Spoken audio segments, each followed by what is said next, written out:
Hello friends, welcome to Seethu vlogs. ఈరోజు మనం డీమార్ట్కి వెళ్దామా? పదండి మరి షాప్లోకి వెళ్దాం లోపలికి. నేనైతే డీమార్ట్కి వచ్చాను కదా, సో మీకు చూపిద్దామని మీ ముందుకు వచ్చానన్నమాట. మన కుక్కట్పల్లిలో ఉన్న డీమార్ట్కి అయితే మేము ఎప్పుడు అక్కడికే వెళ్తాము. మీరెవరైనా ఎప్పుడైనా డీమార్ట్ షాపింగ్ చేశారా? చేస్తే మీ ఫీలింగ్ ఏంటి? అసలు డీమార్ట్ ఎలా అనిపిస్తుంది మీకు అక్కడ షాపింగ్ వెళ్తే? నాకైతే ఇష్టం డీమార్ట్లోనే షాపింగ్ చేయడం. ఎందుకంటే మనం ఒకటి కొనాలనుకొని పోతే అక్కడ 10 కనిపిస్తాయి కదా, అవన్నీ కొనుక్కుందామని. సో అంటే మనం లిస్ట్ రాసుకోవాల్సిన అవసరం లేదు. ఇంకా అక్కడికి వెళ్తే కొనాల్సిన దానికంటే ఇంకో 10 రెట్లు ఎక్కువనే కొంటాం కదా. సో అందుకన్నమాట నాకైతే ఇష్టం. సో వెళ్దాం పదండి. మనోడైతే దూసుకొని వెళ్ళిపోతున్నాడు ముందుకి, కానీ జనాలు రానిస్తారా? రానివ్వరు. మెల్లిగా డీమార్ట్కి వెళ్ళాలంటే ఓపిక కావాలి ఫ్రెండ్స్. ఓపిక ఉన్న వాళ్ళే డీమార్ట్కి వెళ్ళాలి, అంత జనాలు ఉంటారు. సో మనమైతే అన్ని గ్రాసరీస్ తీసుకున్నాము. డీమార్ట్లో మనకు దొరకని ఐటమ్ అంటూ ఉండదు కదా. ఏ టు జెడ్ ఏది కావాలంటే అది దొరుకుతుంది. సో అన్నీ తీసుకున్నాం. ఇంకా మనోళ్ళు ఇది కొందామా అది కొందామా అని చెప్పేసి చుక్కలు చూపిస్తున్నారు. ఏదేమైనా పిల్లల్ని తీసుకొని డీమార్ట్కి వెళ్ళొద్దు ఫ్రెండ్స్, గుర్తుపెట్టుకోండి. మనం ఒకటి తీస్తాలి, ఇంకొకటి తీస్తారు. అటు అలా దొరకబట్టాలి, ఇటు మనం సామాన్లు తీసుకోవాలి. తీసుకునేటివి మర్చిపోతాం, వద్దనుకునే తీసుకుంటాం. అదన్నమాట డీమార్ట్ అంటే. మనం అనుకున్న దానికంటే డబల్ త్రిబుల్ తీసుకోవడమే డీమార్ట్ షాపింగు. మీలో ఎంతమంది డీమార్ట్కి వెళ్ళి మీ హస్బెండ్స్తో తిట్లు తిన్నారో చెప్పండి ఫ్రెండ్స్. నిజంగా నేనైతే చాలాసార్లు తిన్నాను. ఎందుకంటే వెళ్ళిన దానికంటే ఎక్కువ తీసుకుంటాను, వద్దన్నది తీసుకోవడం అలవాటు ఆడవాళ్ళందరికీ ఉండేదే కదా. సో అదన్నమాట. ఇక్కడ చూసిరా అలా ఏం చేస్తున్నారు, అది కొని ఇది కొని కంపాక్స్లు అంట, అన్నీ ఏదేదో ఆలకల్లనే పడతాయి. మళ్ళీ అవన్నీ చూస్తున్నారు, ఇది కావాలి అది కావాలి అని చెప్పేసి.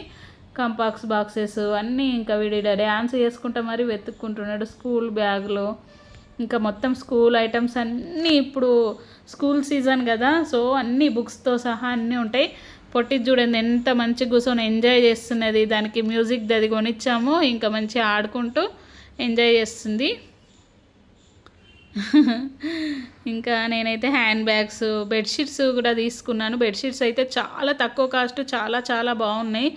నాకైతే చాలా నచ్చినాయి. సో తీసేసుకున్నాను.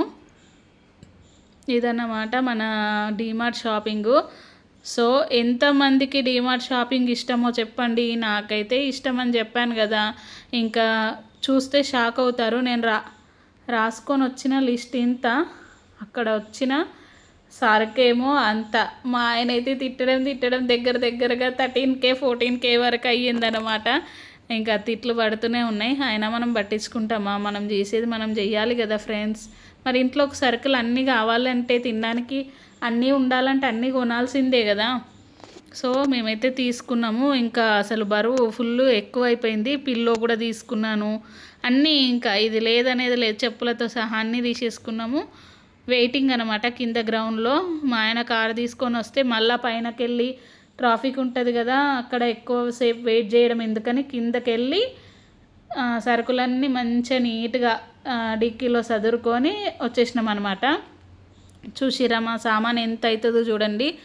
మీలో ఎంతమంది ఇంతగానం కిరాణం సామాన్ తీసుకుంటారు ఫ్రెండ్స్? అంటే ఇవి 2 మంత్స్కి ఎబోనే వస్తాయి, మరి 1 మంత్ కోసం కాదు. కానీ ఇంకా ఊరికే వెళ్ళడం ఎందుకని ఒకేసారి తీసుకున్నాను. డబ్బాలు కూడా తీసుకున్నాను నేనైతే ఈసారి. చాలా సామాన్లు తీసుకున్నాను. సో మా ఆయనకైతే కోపం వచ్చింది ఇన్ని సామాన్లు తీసుకున్నందుకు. బట్ తప్పదు కదా, అన్నీ ఉండాలి, అన్నీ కావాలి అంటే అన్నీ తీసుకోవాలి, అంతే కదా ఫ్రెండ్స్. ఎంతమంది నాతోటి ఏకీభవిస్తారు? డీమార్ట్కి వెళ్తే ఇలానే ఉంటుంది, అందరికీ ఎక్కువ ఖర్చు అవుతుంది అని చెప్పేసి చెప్పండి ఫ్రెండ్స్. ఇదన్నమాట మన డీమార్ట్ షాపింగు. మొత్తానికైతే కారు డిక్కీ మొత్తం నిండిపోయింది. So next back to home అన్నమాట. మీకు ఈ వీడియో నచ్చినట్లయితే నా వీడియోని ఏం చేస్తారు? లైక్ చేయండి, షేర్ చేయండి, సబ్స్క్రైబ్ చేసుకోండి. ఇలాంటి మరిన్ని వీడియోలతో మళ్ళీ కలుద్దాం. Bye friends.